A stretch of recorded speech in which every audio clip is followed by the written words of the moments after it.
Nuestros panelistas: Ángela María Orozco, abogada y socioeconomista de la Pontificia Universidad Javeriana de Bogotá, con maestría en jurisprudencia comparada de la Universidad de Texas, especialista en Derecho Económico de la Universidad Externado de Colombia, también Fellow de World, Yale Fellow, programa de la Universidad de Yale, que ha realizado el programa de presidente de la Universidad de los Andes, así como el programa de liderazgo transformacional del Centro de Liderazgo y Gestión. Además, fue designada como una de las 100 jóvenes líderes del futuro por el Foro Económico Mundial en Davos, Suiza, en el año 2000. La doctora Ángela María cuenta con amplia experiencia en comercio internacional, tanto en el sector público como privado. Vamos a brindarle a ella un fuerte aplauso, por favor. También nos acompaña Óscar Raúl Rojas, especialista en recursos internacionales de Uniamazonía, magíster en Administración de Negocios Uniamazonía, magíster en Estrategias y Políticas de la Cooperación Uniamazonía.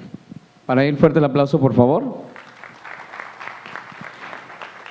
El doctor Armando Saavedra Perdomo, director de Planeación Departamental, arquitecto de la Universidad Nacional, especialista en estudios urbanos de la Universidad Nacional y especialista en planificación y administración de desarrollo regional de la Universidad de los Andes, Premio Internacional Dubái de buenas prácticas urbanas por la planeación participativa en la Comuna 10 de la ciudad de Neiva, experto en planeación participativa, profesor universitario. Para él también fuerte el aplauso, por favor.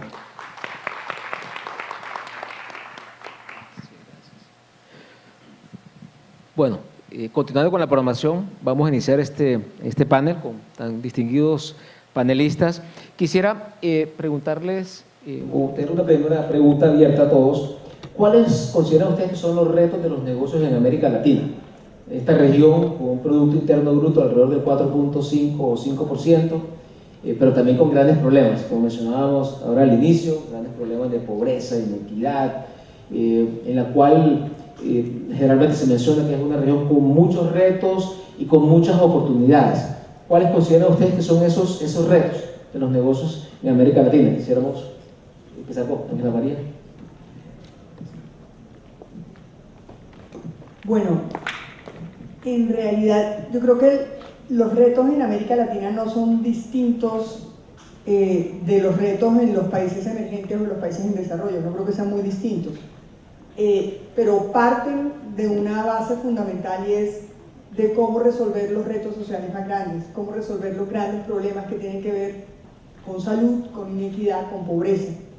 Y yo creo que eso lo que le pone es un rasero muy grande al sector empresarial, porque creo que la presión que hoy existe por solucionar esa gran inequidad que existe, que cada día una menor proporción de la población concentra una mayor parte de los recursos y todavía no están resueltos los problemas básicos. Es decir, Colombia es un país donde todavía no hay agua potable para el 100% de los colombianos. Y si uno se pone a pensar en eso, lo que dice es, si no logramos tener agua potable y energía para el 100% de los colombianos, ¿qué digamos de los demás? O sea, este es un país que todavía tiene unos retos enormes en términos de inequidad. Y obvio, el conflicto tuvo mucho que ver y celebramos que no, de alguna manera, eso nos va a permitir liberar el problema del conflicto para atender los verdaderos problemas. Yo creo que eso es el gran beneficio del conflicto. Yo no creo que la paz se logre de un día para otro. Yo creo que la paz se va a lograr cuando realmente hay una ocupación territorial por parte del Estado y se solucionen esas grandes brechas. Lo que hubo una solución fue el conflicto y eso nos va a permitir despejar el tema del conflicto para atender esos problemas. Pero yo creo que aquí el reto es para qué tan sostenibles las empresas van a ser sostenibles en la medida en que empiecen a atacar los grandes problemas sociales. Y creo que la presión, no solo de los gobiernos, sino de las agentes de la sociedad civil, de los actores de la sociedad, para que las empresas vayan mucho más allá del tema de responsabilidad social como tradicionalmente se conoce, y realmente se enfoquen a atender los grandes problemas de una sociedad. Yo creo que esos son los retos, y los retos van aunados a esos todavía déficits que tiene Colombia en las metas del milenio, en términos como saneamiento básico, salud, educación, etc. Ángela María, hace ya algún tiempo tuviste ministra de Comercio, fuiste presidente de lo que hace un momento era Proxport. si compararas en ese momento el país en términos de esos retos y lo compararas con la actualidad, ¿qué diferencias encontrarías? ¿Qué diferencias visibles podríamos nosotros identificar? Yo creo que todos reconocemos que ha habido un avance importante en términos de disminución de la pobreza, desde el punto de vista y desde la forma como se le mide. No importa si uno está de acuerdo con que la forma que se mide es de una forma o de otra, el asunto es que sí ha habido una disminución importante en esa materia. Ahora, la pregunta es qué tan sostenible es esa disminución. O sea, la pregunta, si esa disminución de la pobreza depende de asistencialismo directo y si tenemos recursos para el asistencialismo y si lo vamos a mantener o no. O sea, el gran debate que hoy hay en Brasil, que fue en parte el país del que nos copiamos, esos programas como Familias en Acción, etcétera, que es un asistencialismo directo. ¿Cuál es el debate hoy en Brasil? El debate es que ante una crisis económica no se puede mantener ese monto de subsidios y la pregunta es si va a echar para atrás esa gran clase media que se logró, si se va a retroceder o no. Entonces, yo creo que estamos muy pendientes de exigir ese asistencialismo, pero no estamos pendientes de exigir un modelo económico inclusivo que lo haga sostenible, porque en la medida en que dependa de unos recursos del Estado y en la medida en que los ingresos del Estado cada día disminuyan más por cualquier razón, más un país como Colombia que tristemente, y ahí viene el tema, hemos avanzado en esos temas, pero en mi opinión hemos retrocedido en otros. Hoy tenemos una concentración de las exportaciones mucho más alta que la que teníamos en esa época. Hoy estamos nuevamente hablando de que el 80% de nuestras exportaciones son productos básicos. Y esos productos básicos tienen una volatilidad en los precios internacionales y nuestros ingresos van a depender siempre de cosas que no controlamos. Si tuviéramos una oferta exportable más diversificada, estaríamos llegando a un sector no tradicional que tiene unos efectos digamos, sobre la sociedad mayores porque exige mayor capacitación, mayor educación para poder competir en el mundo. Tendríamos una cosa mucho más balanceada. Pero hoy tenemos una base exportadora donde el 80% son petróleo, sus derivados, carbón, etcétera, cosa que no era antes y hemos retrocedido en el tema de no tradicionales. Entonces, yo diría que el gran reto es, sí hay unas conquistas sociales, pero esas conquistas sociales en la medida que dependan de simplemente un presupuesto nacional y de un asistencialismo son sostenibles. Yo creo que esa es la pregunta que nos tenemos que hacer. Y creo que debemos estar mirando lo que está pasando en países de los que nos copiamos, esos sistemas de asistencialismo que tienen unas grandes ventajas, pero que tienen un problema enorme en términos de sostenibilidad. Muy amable. Ahora la pregunta para los demás panelistas. A ver, yo creo que en la charla inicial que su merced hizo fue muy clara la puesta en contexto de la ciudad y de la historia, la economía y la ciudad. Yo creo que tres grandes retos tenemos en América Latina. El primero, el crecimiento desbordado de las ciudades con los cinturones de miseria. ¿Por qué es un reto? Primero, por el costo de la ciudad para hacerla sostenible, servicios públicos, transporte, deterioro ambiental, y segundo, porque la gran mano de obra del campo se está viniendo hacia la ciudad y está abandonando el campo. En países de América Latina donde lo rural es tan importante, porque somos prácticamente economías de primer nivel, que es economía extractiva, de materias primas, de semillas, de exportación de materia prima, ¿con qué se va a hacer ese cambio hacia el tema industrial? ¿Con qué se va a hacer ese cambio hacia el tema de la innovación y del valor agregado de esas materias primas, que sería el segundo gran reto? Trascender de la economía de primer nivel a una economía más de mayor elaboración, en donde el conocimiento, en donde la transformación, en donde el valor agregado sea la base de la economía, que es la que está dando hoy en el mundo. Y el tercer gran reto, definitivamente, que propone la doctora María, que es cómo vamos a hacer para esa deuda social que tenemos. Eso pasamos de la palabra progreso de por allá de la revolución industrial a la palabra desarrollo después de la Segunda Guerra Mundial, pero en el progreso Latinoamérica no alcanzó el progreso y en desarrollo Latinoamérica no alcanzó el desarrollo. Entonces venimos rezagados. Lo que su merced decía, la esclavitud de los primeros asentamientos urbanos está hoy en otra medida. Hoy estamos esclavos de Familias en Acción, del CISBEN, de otro tipo de política, de la política del Estado benefactor, y no estamos generando, y yo creo que es el gran llamado a las universidades, a las facultades de Administración de Empresas y de Economía, el gran llamado a ver la transformación de lo que su merced también decía, la transformación en el conocimiento, la transformación en la apropiación social, en el fortalecimiento social, para que haya un verdadero desarrollo acorde a todos los niveles, empresarial, social, familiar y humano. Ustedes. Bueno, muchas gracias, muy buenos días, un saludo a todas y todos. Pues definitivamente, de acuerdo con lo que plantearon Armando y Ángela respecto a lo que debe ser, Definitivamente hay que invertir en educación, en la generación de valor agregado a los recursos naturales que tenemos, a las materias primas, pero en sí mismo el cuidado y la protección de los recursos naturales. Es claro que, tal como lo han planteado algunos de los futurólogos, de los pensantes, la Cuarta Guerra Mundial va a ser por el agua, y nosotros somos ricos en esto, y especialmente esta región donde nos encontramos, junto con el departamento del Huila y otros departamentos vecinos, Cauca, Nariño, Tolima, Putumayo, hemos planteado la creación de una RAP, Región Administrativa de Planificación, en torno al macizo colombiano.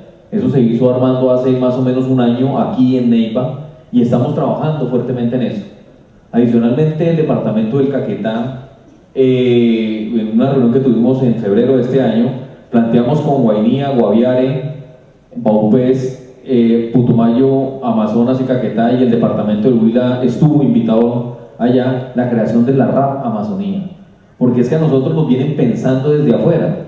Aquí los amazonólogos más importantes que tiene el mundo son estadounidenses, son europeos, y ellos vienen pensando por nosotros lo que debemos hacer. Entonces nosotros la invitación que estamos haciendo como territorio es que tenemos que empezar como región para poder empezar a tener apuestas de clase mundial, por un lado, como decía, conservando el medio ambiente, y también que lo que se saque de aquí tenga un valor agregado para mejorar la calidad de vida realmente de las comunidades, y no de una manera, digamos, artificial, que se hace a través de los subsidios. Tristemente vemos como ayer el Estado venezolano, que está reventado, el presidente subió 60% el sueldo. ¿60% de qué? ¿Respecto a qué? Y nosotros debemos generar valor agregado para que realmente haya empleo de calidad y no sea un empleo asistencialista.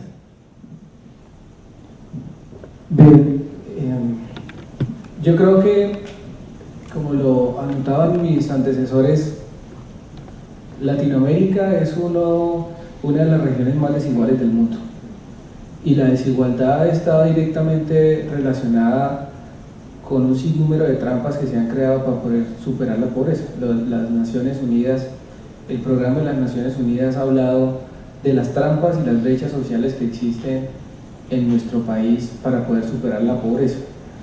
Y el camino más equivocado que podemos tomar es el subsidio. Y quienes estamos en lo local vemos lo trágico que puede resultar el subsidio.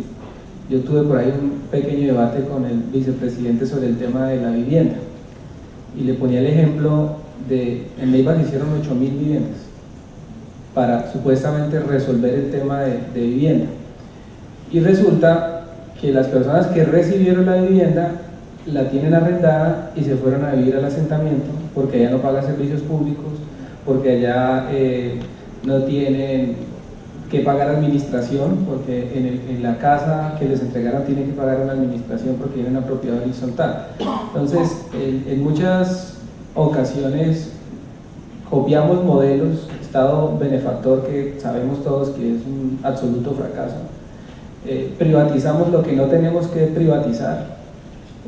El modelo de la salud es una muestra de lo equivocado que estamos respecto a lo que significa que un tema como de la salud no sea público, pero fundamentalmente esto tiene que ver también con una inequitativa distribución de la riqueza, y gran parte de esta inequitativa distribución de la riqueza está directamente ligada con un fenómeno que es la corrupción.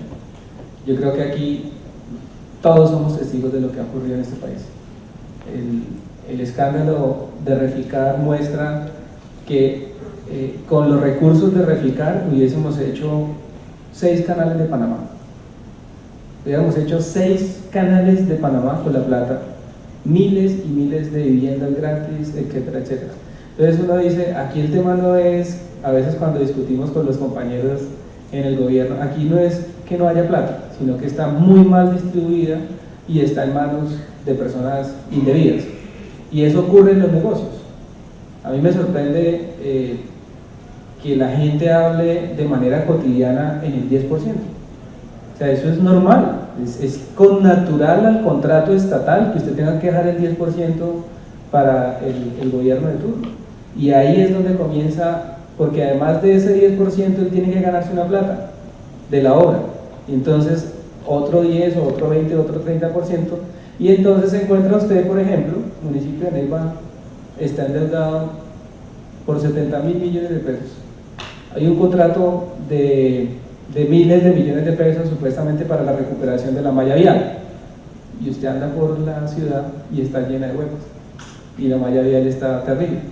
Entonces ahí es donde comienza uno a darse cuenta que gran parte del problema tiene que ver con cómo hacemos para superar la corrupción, cómo por ejemplo la academia en efecto se vincula de manera directa con soluciones.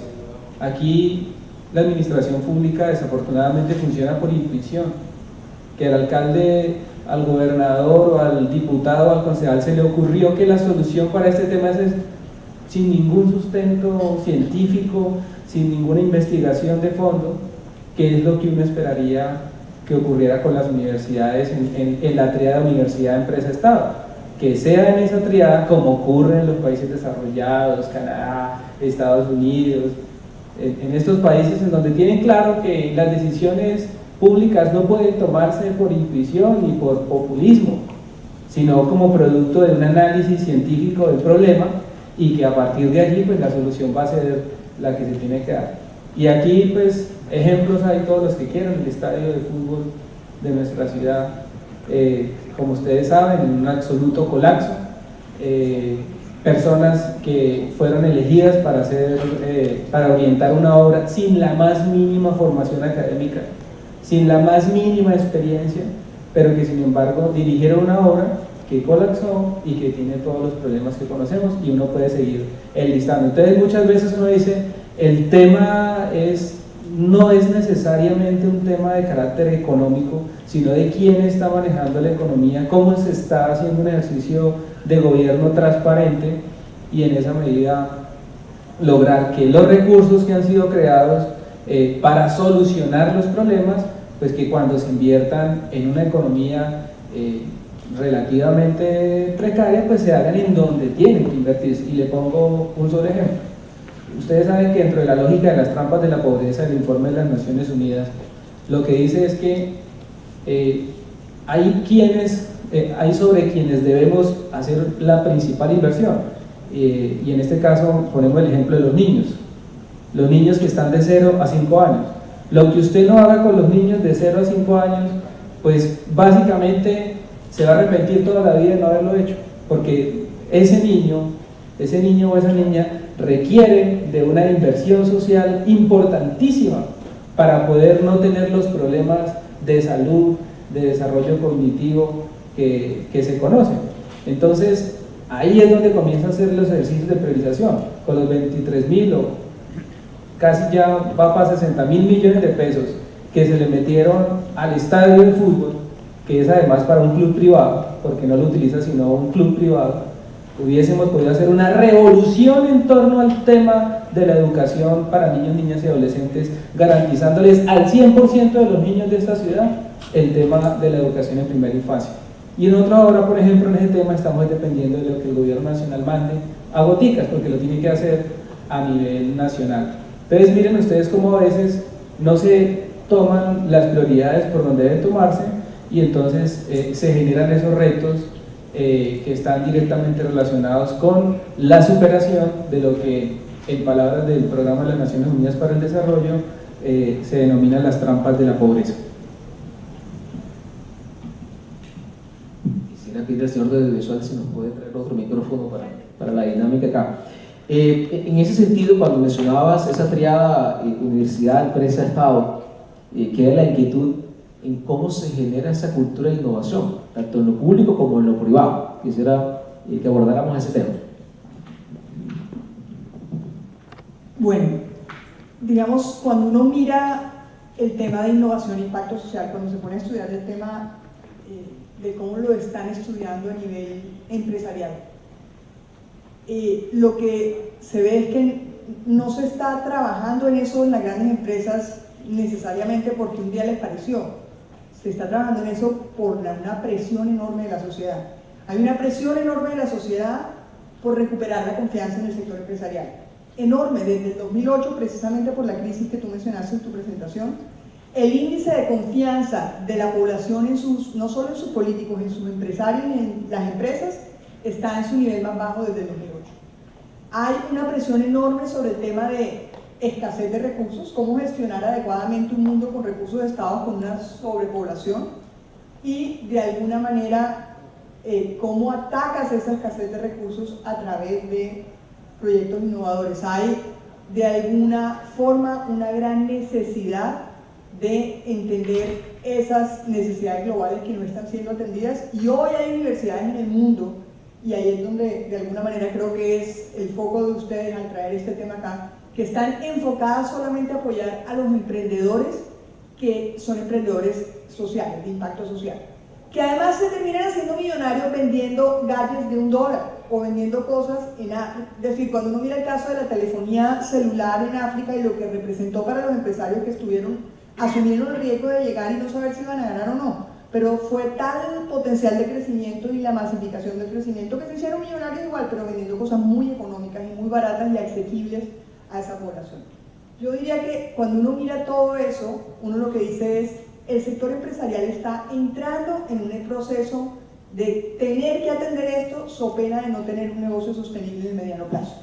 Y si no lo hacen, se lo van a hacer por la derecha. Y lo que está pasando con los casos de disrupción, solamente lo que ha pasado en los primeros 4 meses de este año en Colombia, que todo el mundo dice que ha caído el consumo enormemente, y cuando uno se sienta con los expertos le dice, bueno, ha caído en las grandes superficies, porque los nuevos modelos disruptivos como las tiendas de descuento duro, los hard discounts como D1, como ARA, como Justo y Bueno, están creciendo terriblemente porque le están llegando al consumidor con una necesidad que no estaba atendida. O sea, si no se meten las empresas a trabajar en ese tema, simplemente van a quedarse por fuera. Y yo diría que cuál es la necesidad y cómo veo yo la necesidad de la universidad en esa triada. Yo creo que la academia tiene que entrar no solo con los activistas. A mí me preocupa el riesgo del activismo sin sustento. A mí me preocupa que el activismo está dedicado a gente que moviliza muy bien, pero que no necesariamente hace estudios ni sustenta su movilización. A mí me preocupa que las grandes decisiones de una sociedad se den sobre las bases de pasiones.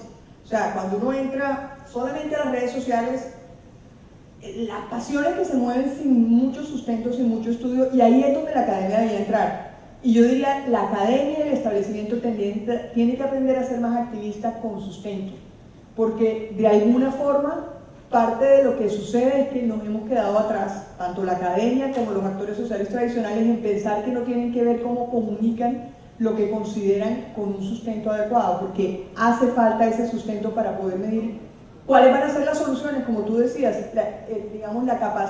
el nivel técnico de unos funcionarios que proponen asuntos de política pública no puede ser sobre la base de un grito o del que más grito, tiene que ser sobre la base de algo de fondo, y ahí es donde yo creo que la universidad tiene que entrar a promover ese ejercicio que puede de alguna manera terciar en una sociedad donde hay una gente que no tenía voz y que hoy tiene voz, y es muy valioso que tenga voz, pero es muy riesgoso que simplemente la voz sin ningún sustento sea la que venga a proponer soluciones a problemas sociales y estructurales.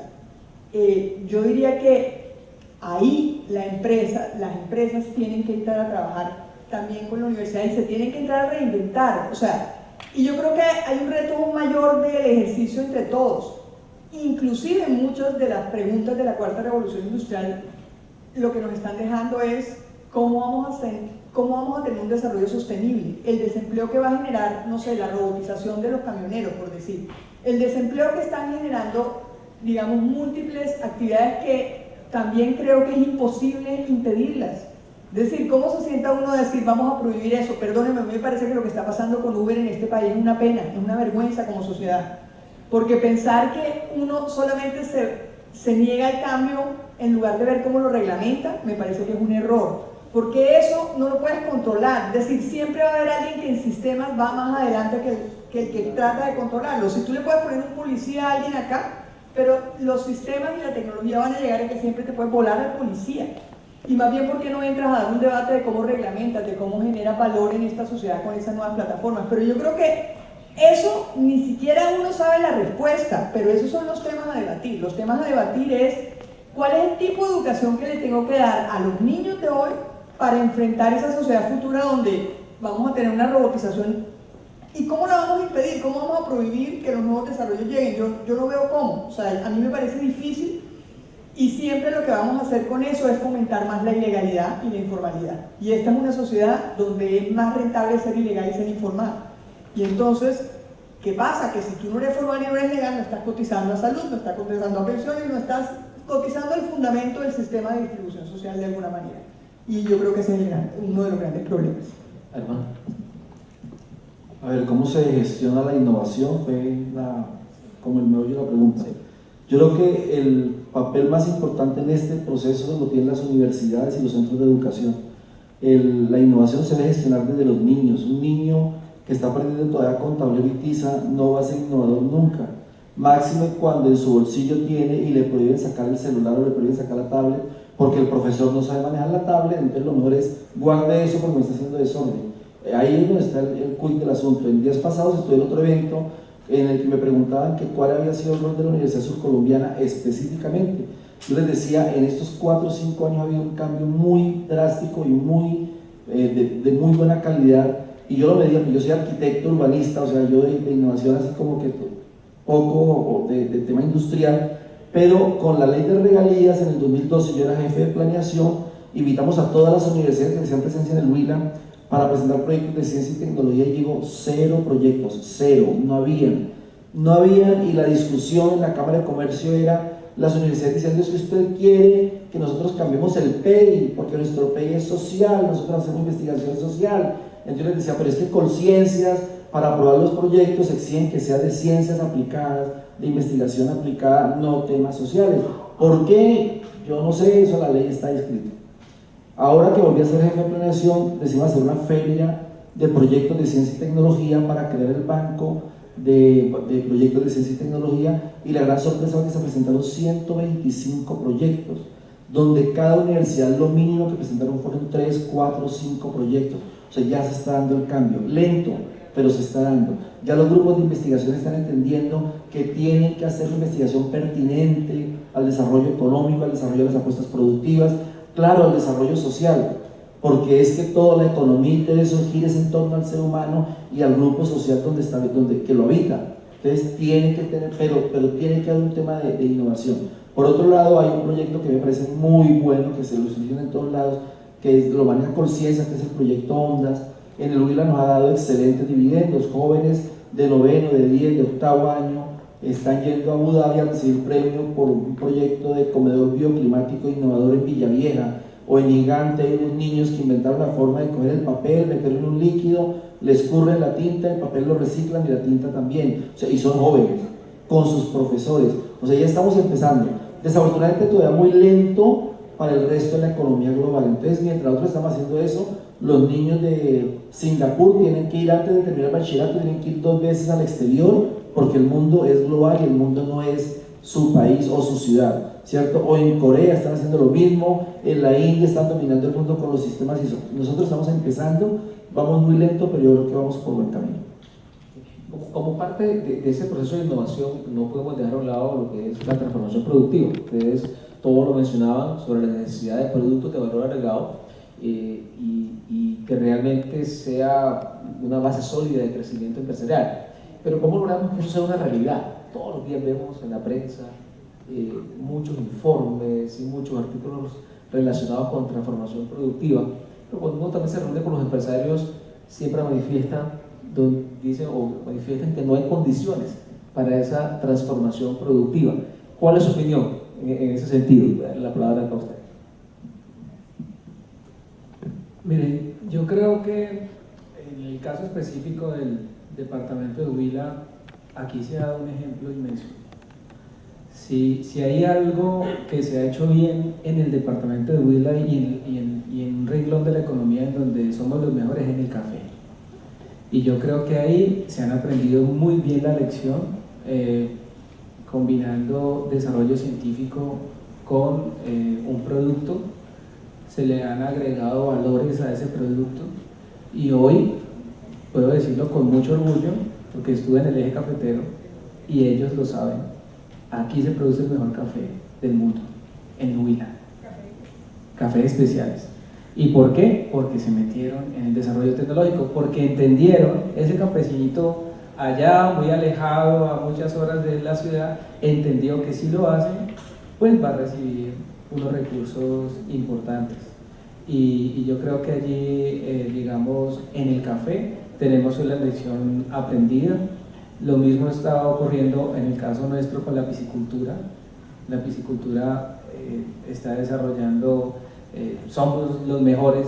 Cuando uno llega y analiza en qué somos buenos aquí en Huila, y entonces se encuentra siempre que en ese somos buenos es porque hay, digamos, toda una cadena de personas interesadas en hacer desarrollo científico, incluso les ha tocado irse para afuera y buscar ayuda en otros lados porque ven que aquí están como en unas discusiones y no entienden la dinámica, y yo creo que esos solo dos ejemplos demuestran que en efecto la innovación tiene que ver por un lado con un desarrollo económico importante, con unos ingresos importantes, pero también la innovación tiene que ver con una goma en la que estamos en la ciudad y en el país, que es la sostenibilidad.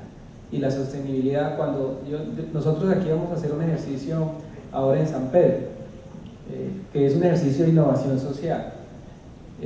Cuando uno analiza el tema de la delincuencia, el delincuente arranca su pre-kinder en la Fundación FEI, que es donde llevan a los del Sistema de Responsabilidad Penal para Adolescentes, sale y hace su doctorado en la cárcel de Rivera. Digamos, eso es más o menos lo que ocurre normalmente en el país en relación con la atención de la delincuencia. Entonces nosotros, ¿qué es lo que estamos haciendo? Estamos diciendo a los delincuentes, vamos a organizar las fiestas de San Pedro, lo voy a contratar para que se dedique a cuidar a la gente. Pues ellos quedan, pues está loco, mi mercado es en San Pedro. No, venga, trabaje con nosotros que yo le voy a pagar para que, además de trabajar, vamos a hacer una cosa tan básica como imprimir camisetas alusivas a San Pedro, y como nosotros somos los organizadores, nosotros le entregamos a usted la franquicia para que las pueda vender, y solo usted las puede vender, y en lugar de dedicarse a robar, pues póngase a trabajar. Cosas tan elementales de innovación social que, digamos, vienen a resolver un problema fuerte que tiene nuestra sociedad, como la delincuencia. A mí me gusta mucho y a veces no se entiende tanto, porque yo soy del área de las ciencias sociales, que aquí hay cosas sobre las cuales debemos hacer un trabajo muy fuerte de innovación social, sobre todo porque si no lo hacemos, las consecuencias son nefastas. Y yo le pongo un ejemplo muy elemental con el tema del manejo de las emociones. O sea, si nosotros educáramos para manejar las emociones, pues básicamente superaríamos temas como la violencia. Este fin de semana mataron a un señor, lo apuñalaron por robarlo, y le puedo dar cuenta de 24 personas que este año murieron, muchas de las cuales por problemas de intolerancia social, por una diferencia, porque me corrió la silla, porque no me vendió la cerveza, etcétera, etcétera. Entonces miren que a veces el tema de la innovación pasa también por eso, por resolver problemas básicos, porque es que, y la empresa lo tiene que entender. Yo les pongo, supongamos que Neiva es una ciudad extremadamente segura. ¿Eso qué significa? Pues que las empresas van a poder hacer mejores inversiones, van a ser mucho más atractivas, y la gente va a venir a hacer negocios acá. Pero si es lo contrario, si a ese muchacho al que yo le estoy cerrando la oportunidad, no le doy esa oportunidad para que salga adelante, pues muy seguramente la delincuencia va a continuar, y las condiciones estructurales del mercado pues no van a ser favorables, y la gente termina yéndose para otro lado, como ocurría con el tema de la guerrilla. Hoy eso no está ocurriendo. Sin embargo, si nosotros no le damos atención a ese tema en este preciso momento, pues se nos van a crecer las pandillas, y entonces vamos a crear las favelas aquí en la ciudad, y el tema ya no es que te va a extorsionar la FARC ni el comandante de la José Lozada, sino que te va a extorsionar el de la pandilla de la Comuna 8, el de la pandilla de la Comuna 9, etcétera, etcétera. Entonces ahí es donde uno debe hacer, digamos, un trabajo, y obviamente cuando usted tiene universidades que tienen programas de sociología, de psicología, de medicina, pues lo mínimo que uno espera es que haya un compromiso directo y absoluto de las universidades para invitar a las empresas a ese ejercicio de responsabilidad social y obviamente a la institucionalidad para que pensemos todos una sola estrategia, que es más o menos lo que estamos haciendo con un programa que hemos formulado en la Administración Municipal de innovación social que se llama Territorios para la Vida, la Convivencia y la Paz. Eso es lo que estamos haciendo en este momento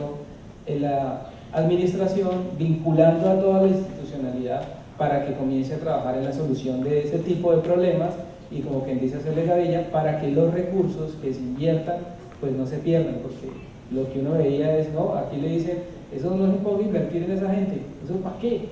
No invierta un solo peso. Mire, el año pasado invirtieron 100 millones de pesos y ¿qué hicieron? Se comieron la plata y se la fumaron. Y entonces la pregunta es, ¿cuál fue el proceso? ¿Cuál fue la metodología? ¿Qué se utilizó para lograr que una persona que es un delincuente termine no siéndolo? Pues obviamente hay unas metodologías. Incluso los estudios que estamos haciendo muestran que Canadá, por ejemplo, es un referente en el tema. Chile es un referente en el tema. Entonces, bueno, a eso se refiere la innovación, no necesariamente inventarme algo que ya está inventado, sino hacer precisamente ese benchmarking y a ver quién lo está haciendo bien, cómo lo retomo y cómo lo aplico en una ciudad como esta. Bueno, yo pienso que necesariamente para generar procesos de innovación en el sentido más amplio hay que volver a la familia, porque resulta que los padres de familia han creído que el problema de la educación o de la formación de sus hijos está en el colegio, desde la escuela, como lo queramos decir. Y resulta que cuando ya empezamos nosotros a entrar a un colegio ya estamos bien deformaditos y allá en muchos de los casos nos acabamos de deformar.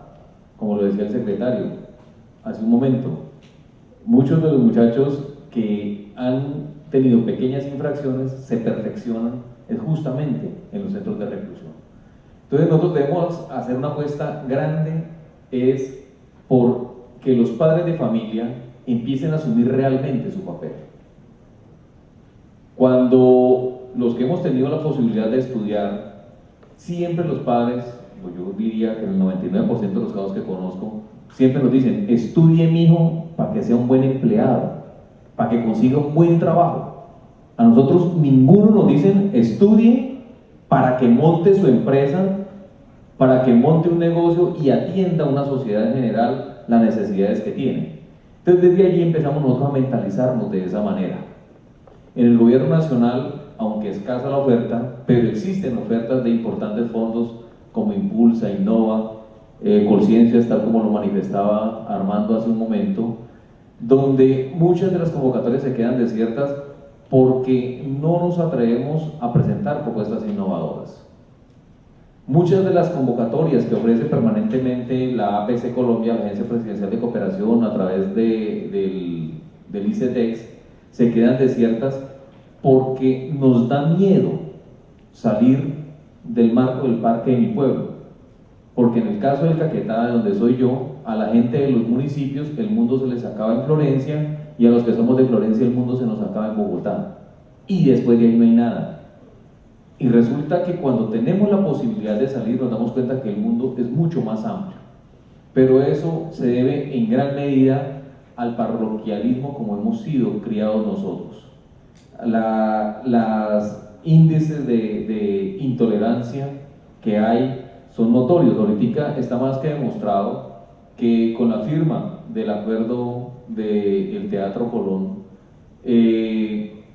lo que hubo es una cesación entre dos grupos armados, uno regular, uno legal, que es el ejército, y el otro, en este caso las FARC, y claro, las condiciones, la percepción es bastante mejor, pero la mortalidad por asesinatos se ha mantenido e incluso se ha incrementado. Entonces tenemos que empezar a entender cómo hacemos nosotros para no matarnos entre nosotros mismos, porque sin eso no hay nada, y eso parte es de la familia, donde el papá y la mamá tienen que enseñarle al menor o la menor a aprender a conciliar a través de diferencias. tuve la posibilidad de irme del hotel hasta acá con un compañero que es de Honduras, pero vive en Finlandia, en Helsinki. Y él me decía en el trayecto del taxi que allá el modelo educativo no es como nosotros queremos vaciar todo el conocimiento en un niño de 3 años que ojalá hable inglés, que ya sepa leer, que sepa contar y eso. Allá les enseñan primero a ser personas, a ser humanos, a compartir, a conciliar y concertar.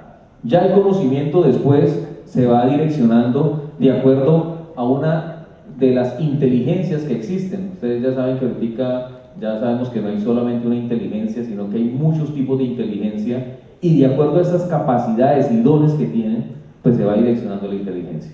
Entonces yo pienso que el proceso de innovación es un proceso que debe partir desde la célula primaria de la sociedad, que es la familia, y a partir de allí poder dirigirla ya sea a la universidad, al Estado o al sector productivo, porque de una u otra forma los que dirigen o dirigimos estas organizaciones somos seres humanos que partimos de una sociedad primaria. Ustedes plantean un punto muy interesante sobre el tipo de formación que deben tener, digamos, los niños y las nuevas generaciones. Ahora voy a abordar ese tema, pero antes de eso, cuando te escuchaba sobre el café, los tipos de cafés en esta región, pensé automáticamente en exportaciones y pensé en aprovechamiento de los tratados de libre comercio. Con el gran número de tratados de libre comercio que tiene nuestro país, ¿por qué no se está aprovechando los tratados de libre comercio? Incluso el gobierno abrió una oficina de aprovechamiento de tratados de libre comercio que tengo entendido que ya cerró. Ángela, esa pregunta es para ti, como exministra de Comercio Exterior. Miren, un tratado de libre comercio no son sino unas reglas de juego. Es como hacer una carretera. Qué tan rápido vaya usted en la carretera no depende de lo que usted negoció. Qué tan rápido vaya usted depende de cómo se ajusta el sector productivo. Y digamos, mis reflexiones iban a diferenciar un poco el tema de innovación como macro, porque la innovación es en múltiples ámbitos, porque la innovación no es sino una nueva forma de hacer las cosas, un bien, un producto, un servicio, una nueva forma de comportamiento social que evite problemas, que nos ahorre, que nos mejore inclusive la equidad, si uno mirara bien lo que debería uno educar a los niños. Y tu reflexión sobre, allá los niños sobre todo juegan hasta los 6-7 años, y a través de los juegos les enseñan valores, es un concepto totalmente distinto. Luego vienen los conocimientos duros, pero primero que todo hay a ser persona y a ser valores. Entonces, los TLC per se no nos iban a dar más exportaciones, y mucho menos el TLC con Estados Unidos, porque nosotros ya teníamos cero arancel para el 98% de los productos que exportábamos desde el año 91, y en el 2002 se ampliaron, es decir, lo que iba a pasar era que iban a crecer las importaciones porque bajamos los aranceles.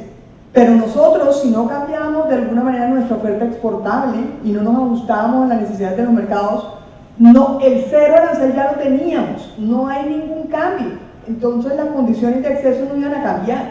Luego no dependía de firmar eso, que era como firmar, es como decir, lo malo de no estar en el club es no estar en él. O sea, si todos los demás tenían, todos con los que compito tenían, pues yo no tener iba a ser grave, porque no me iban a dejar, lo poquito que llegaba iba a salir. Esa era un poco la preocupación. Y yo quiero poner el ejemplo de lo que era Perú en el 2000 y Colombia en el 2000 y lo que es hoy Perú en términos del comercio internacional de agroindustria y lo que es hoy Colombia. Colombia cada día participa menos en el comercio internacional de agroindustria. Tiene unos casos impresionantes de valor agregado en cafés especiales. Precisamente yo había preparado una presentación donde uno de los ejemplos que iba a poner era el tema Nestlé Nespresso. O sea, la innovación y la innovación social va de la mano, y las grandes empresas están pensando en el tema. El caso Nespresso es un caso que ponen de ejemplo porque tiene proveedores en Colombia, así como muchos otros países de cafés especiales, porque en el año entre el 2003 y el 2005 empezó a ver que la gente quería abandonar los campos cafeteros, iban a dejar de proveerle cafés especiales, y entendió que tenía que ser un aliado para incentivar a la gente a proveerle esos cafés especiales. Y montó una alianza con distintas organizaciones para proveer asistencia técnica, financiación, tecnología y garantizarles la compra. Y hoy día tiene 63.000 cultivadores en 17 países del mundo, casi 280.000 hectáreas que le proveen, y precisamente porque entendió que si no se sentaba y trabajaba en su cadena de suministro y hacía que su cadena de suministro fuera sustentable y los apoyaba y los ayudaba, no iba a tener un producto premium con un sobreprecio que la gente está dispuesta a pagar porque es un producto premium. Entonces, eso lo están haciendo hoy las grandes empresas. Ahora, en términos de lo que pasó en Perú, Perú hoy tiene de tener una participación en el comercio mundial muy puntual, si acaso en esa época eran espárragos, hoy es de los principales exportadores de palta, de arándanos, de frutas, en todo el sector agroindustria, y lo que empezó a hacer desde el 2000 fue un cambio total, ahí sí digo innovación social, no solamente fue en el tema productivo, fue un cambio total en la manera como asignaba los recursos para el agro, y en lugar de girarle directamente, como pasa aún en Colombia, a unos pocos cultivadores para mantener unas rentas puntuales, lo que decidió fue que las inversiones iban a bienes públicos, bienes que podían ser apropiados por todos, desde distritos de riego hasta centros de investigación, hasta montar, digamos, y cambió totalmente la filosofía para decir que hoy en día en Perú el 80% son bienes públicos y el 20% son subsidios directos, mientras que en Colombia estamos al contrario. Y el ministro que se atrevió a decir eso y a proponer que eso cambiara, lo tumbaron al poquito tiempo. Entonces, innovación social pasa también por transformar en que estamos invirtiendo en el agro, porque hay países que no tenían nada de lo que hoy tienen y hoy en día son líderes mundiales en productos. Y nosotros cada día participamos menos en el comercio mundial de un sector de donde se supone que depende la sostenibilidad de nuestra paz, que es el campo. Entonces, en términos de transformación, claro, hay un tema de políticas públicas, pero también hay un tema de un sector privado que no quiere que estas cambien, que cuando alguien se atreve a decir que lo quieren cambiar, no se atreve a que cambien. Entonces, el tema de la innovación pasa por todo, pasa por identificar cuáles son esas políticas públicas que tenemos, pero también porque todos construyamos y que cambie la forma de asignación de esos recursos. Y frente al tema de cómo educamos, uno de los retos que encontré investigando para este panel, por los que las grandes empresas están preocupadas por solucionar y atacar la solución de problemas globales, es precisamente cómo mantener y retener el talento. Porque lo que es la generación conocida como millennials, los nacidos entre el 80 y el 2000, más o menos, tienen una percepción totalmente distinta al ser empleado. Y parte de las razones que dan para emplearse es tener un sentido de propósito, más que la productividad o qué tan rentable sea. Y yo tengo amigas a las que les han dicho sus mejores funcionarios de una firma de abogados: ay, yo me voy de aquí porque yo a su edad no quiero ser como usted, yo quiero hacer otra cosa. Y eso es un reto para la gente que tiene 50 o más años, porque los jóvenes necesitan un sentido de propósito. Esa es otra de las razones por las cuales las empresas están atacando el tema de cómo atacar cambios sociales. Los jóvenes están queriendo formar parte de algo que trascienda. Y eso es un fenómeno muy global, porque ahí sí yo digo, yo recuerdo que cuando iba a trabajar a temas de comercio no había en internet. O sea, para que a mí me prestaran los documentos de la gente que había ido a Ginebra me tocaba ser querida, porque el señor los tenía con llave en el año 91 en una alacena, y si yo no la quería no me los prestaba, porque el señor algún día había ido a Ginebra y se había traído los códigos. Resulta que hoy uno entra y todo está. Luego el mundo es mucho más global, y en términos de el acceso a internet y a Facebook y a todo de la gente en Colombia, la penetración es muy alta. Y el tema de fondo es que las grandes empresas tienen que enfrentar ese reto de cómo retener ese talento, y esa es una de las razones. Por eso, en términos de educación, ese es un reto también para cómo educamos a los niños en un mundo tan global, en un mundo donde de alguna manera el mundo es ancho de ajeno. Éramos un país muy provinciano y hoy en día no entendemos que nuestros jóvenes son totalmente globales, que viajan de una manera mucho más económica y de todos los niveles. Antes en Colombia solo viajaba la gente con muchos recursos. No es el caso hoy, precisamente por el mundo global en que estamos. Un ejemplo que tenemos aquí en el Huila para un poco complementar la idea de Alfredito es el papel que ha hecho el departamento. Nosotros estamos trabajando en la Federación de Cafeteros, por ejemplo, en todos los eventos que habla de que hoy el Huila es el principal productor de café por la unión entre el sector público y el sector privado. Entonces la semilla, la labor o el quehacer del sector público, de la gobernación específicamente, en el tema de la competitividad y la productividad del departamento ha sido aportar recursos para generar procesos de innovación, para generar procesos de competitividad. Un ejemplo bien interesante de eso es el que tenemos ahora con Panela, que estamos empezando. El sector panelero en Isnos y en San Agustín eran 700, 800 familias que producían y siempre estaban con hambre porque bregaban, porque no producían lo suficiente, porque cuando iban a exportar los exámenes fitosanitarios no les permitían exportar y era un grave problema. En el 2012 hicimos un proyecto de innovación en el sector panelero con transferencia de tecnología y logramos que hoy por hoy estas más de 1.500 familias ya en los dos municipios, Isnos y San Agustín, están produciendo la panela tradicional pero con alto valor agregado de transformación, la hacen molida, la hacen en dulce, la hacen de diferentes formas, aumentaron en un 120% la productividad, disminuyeron en un 80%, en un 60% los costos de producción, y en el tema ambiental de quemar 2 kilos de leña por 1 kilo de panela producida, o de quemar 3 llantas diarias para cocinar la panela, pasaron a quemar 0 kilos de leñas, 0 llantas. Entonces tiene un valor agregado ambiental, tiene certificados de buenas prácticas, y ya están vendiendo la panela en Canadá, en Francia, en Suecia y en México, en 4 años. O sea, se puede hacer. Y lo que decíamos nosotros, ¿y qué hicimos? Nada, lo lógico. Hagamos un video acá y pongamos todas las especies de caña que hay, ver cuál es la que produce más jugo y cuál es la que produce más dulce. Ahora traigamos un molino, los molinos que tenían antes, que eran de caballo, de mula, de yegua, entonces esos sacan solamente el 30% del jugo, entonces traigamos uno que sea más industrializado, que le saque el 85%, y ahí aumentamos la productividad. Y por otro lado, como antes el bagazo salía con el 70% del jugo, no se podía quemar, ahora sale con solo el 20%, ahora se puede quemar. Con eso cocinan la leña, no más, con eso cocinan la panela. Es una cosa que después de que se hace, uno se da cuenta que era tan sencillo que por qué no hacerlo. Igual que el tema cafetero que estamos tratando de trascender, es que esto es bien interesante. El proyecto de ciencia y tecnología más importante que tenemos hoy en café es un proyecto de adaptación de la agricultura cafetera a cambio climático. El cambio climático se nos vino, ya no hay que hacer, ya eso está acá. Hace un año sufrimos con el niño, este año sufrimos con la niña, y ustedes ven en las noticias, y eso dentro del próximo año va a ser la prima y la sobrina y la nieta, yo no sé, 30 fenómenos que van a acabar con la agricultura. Tenemos que empezar a trabajar en eso.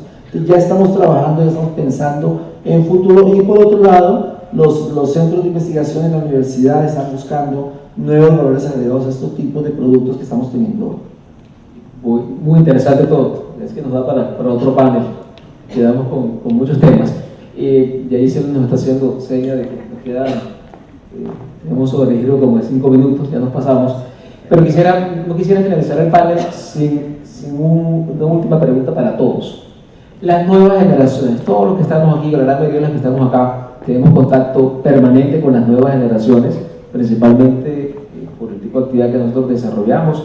Lo hacemos con estudiantes de educación superior, y obviamente, claramente es una responsabilidad muy grande al interior de la asociación, y estoy seguro de todas las facultades.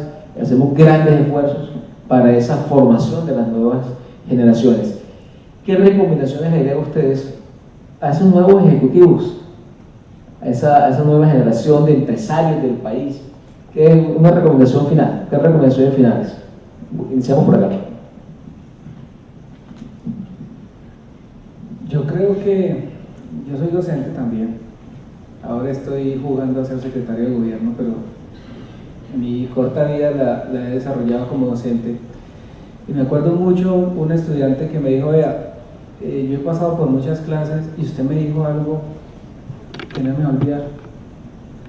Y es: todo eso que usted sabe tiene que servirle a la gente. O sea, todo ese conocimiento de nada sirve si no le sirve a la gente. Y hay que insistirle mucho, porque realmente somos una sociedad extremadamente instrumental, que es ajena al dolor y al sufrimiento de los demás, que pasa por el lado del indigente y ni siquiera lo mira, que sabe que hay víctimas del conflicto, que sabe que hay niños desnutridos, que sabe que hay un sinnúmero de fenómenos sociales que son prevenibles y que son atendibles desde nuestros ámbitos, y que sin embargo no hace nada. Entonces ahí el tema del sentido de vida que nosotros debemos darle a nuestros estudiantes. A los estudiantes hay que regalarle propósitos. El conocimiento, un estudiante lo coge a uno, en el caso del derecho, como profesor de derecho, va y se baja una jurisprudencia que salió el día anterior y ya usted quedó desactualizado. Le dice: profesor, me da pena, pero eso que usted está diciendo ya no es cierto. Pero si usted a él le llena su sentido de vida con principios, con valores, y lo más importante, lo educa con el ejemplo, yo creo que hace mucho más de lo que haría enseñándole 50 libros y muchas investigaciones. Yo creería que adicionalmente debería haber una cátedra, o no sé, que se llame mundología. Es decir, es conocer el mundo, conocer la forma como otras personas, otras culturas han hecho para sobreponerse a problemas similares a los que tenemos nosotros, porque muchas veces nosotros creemos que nos estamos inventando el agua tibia y resulta que ya la inventaron hace rato. Hay que mirar de pronto qué aplicaciones adicionales hay que darle a esa agua tibia. Cuando uno ha tenido la posibilidad de estudiar, como modestamente lo he podido hacer yo fuera del país, realmente a la hora de aplicar ese conocimiento en la vida cotidiana, en la vida práctica, nosotros como secretarios que estamos ejerciendo una función, realmente es esa sensibilidad humana que uno adquiere al haber conocido, digamos, otras culturas. Y obviamente, cuando hablo de otras culturas, no solamente estoy hablando de otros países, sino las mismas culturas nuestras, culturas ancestrales como las indígenas. Ellos durante muchísimos años estuvieron controlando todo este tema del cambio climático que hablaba Armando ahora. Ellos saben cómo hacerlo, vivían con sus medicinas ancestrales y nosotros los tenemos al lado, pero como es un indio, entre comillas, pues yo no le creo.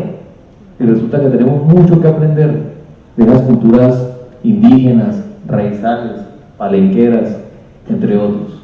Entonces es esa combinación que deberían tener, o que deberíamos tener nosotros en la academia, porque a nosotros, pues, como cuando yo me gradué de la especialización, me acuerdo tanto un amigo, me dijo, nunca se me olvida, doctor, ya estudió, ahora salga y aprenda. Y eso es lo que pasa, que uno estudia, pero a la hora de la implementación de eso, para eso no nos forman.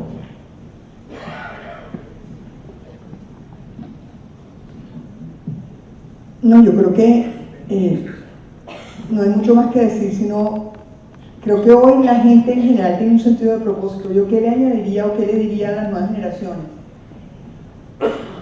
Que no subvaloren la profundidad de los estudios, que no subvaloren el conocimiento, que no subvaloren la necesidad de hacer evaluaciones profundas antes de tomar decisiones. Es decir, yo creo que la movilidad de las redes y la ligereza del Twitter genera que la gente joven toma decisiones o toma posiciones con muy poco conocimiento.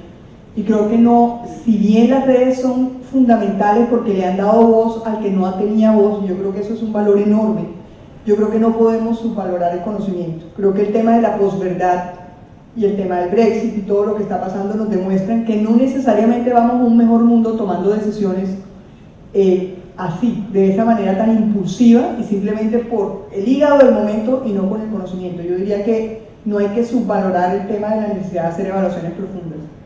Y solo quisiera añadir algo, aquí todos hemos mencionado que hay una onda en Colombia que tiene que ver con el medio ambiente. Yo creo que esa onda que tiene que ver con el medio ambiente tiene mucho que ver con cómo les enseñaron a los niños el tema ambiental. ¿Cuántos de ustedes dejaron de fumar porque sus hijos los presionaron para que dejaran de fumar? O sea, el impacto y la presión de los niños en la educación ha sido enorme y lo subvaloramos. Y creo que ahí es donde también tenemos que atacar el tema de cómo volvemos, cómo les enseñamos a los niños el tema de los valores, el tema de que el presupuesto nacional es un derecho, es la contrapartida de que tengo derechos y que hay que defenderlo.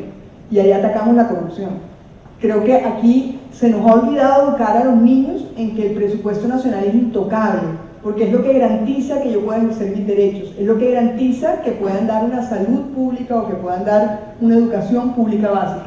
Pero si no lo defendemos, pero yo creo que hay que enseñarle a los niños a defenderlas, porque así como mucho del tema ambiental hoy en día tiene que ver con la educación de los niños hace 20 años, mucha de la presión ambiental está sobre lo que le enseñaron a los niños, así también podemos construir a futuro esas generaciones que defiendan el presupuesto, que es la mayor garantía de poder disminuir la brecha de equidad, realmente.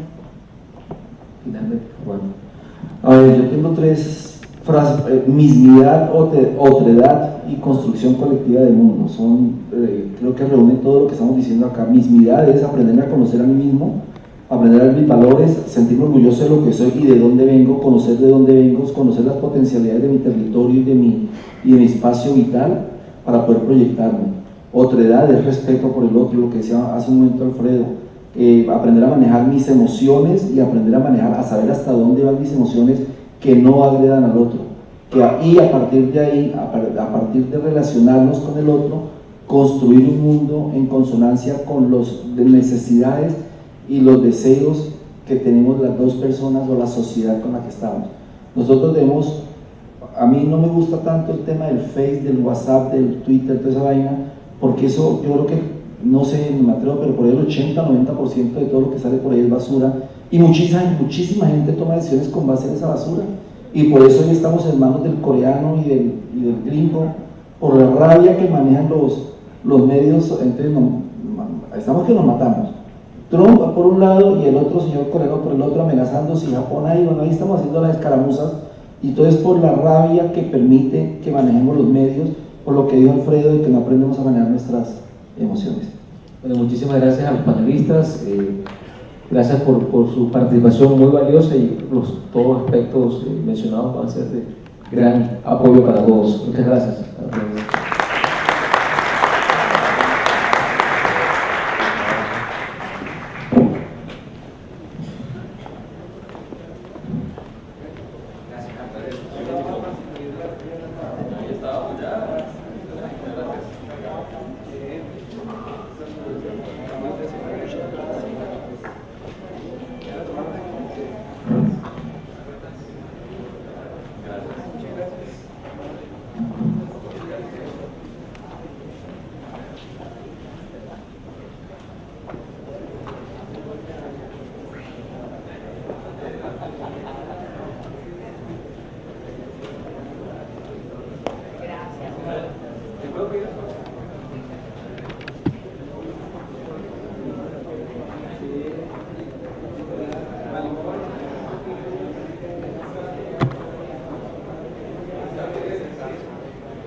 Los invitamos a descansar 10 minuticos, hay un pequeño refrigerio afuera para comenzar con nuestra última charla de la mañana en 10 minutos y tratar de no terminar tan tarde.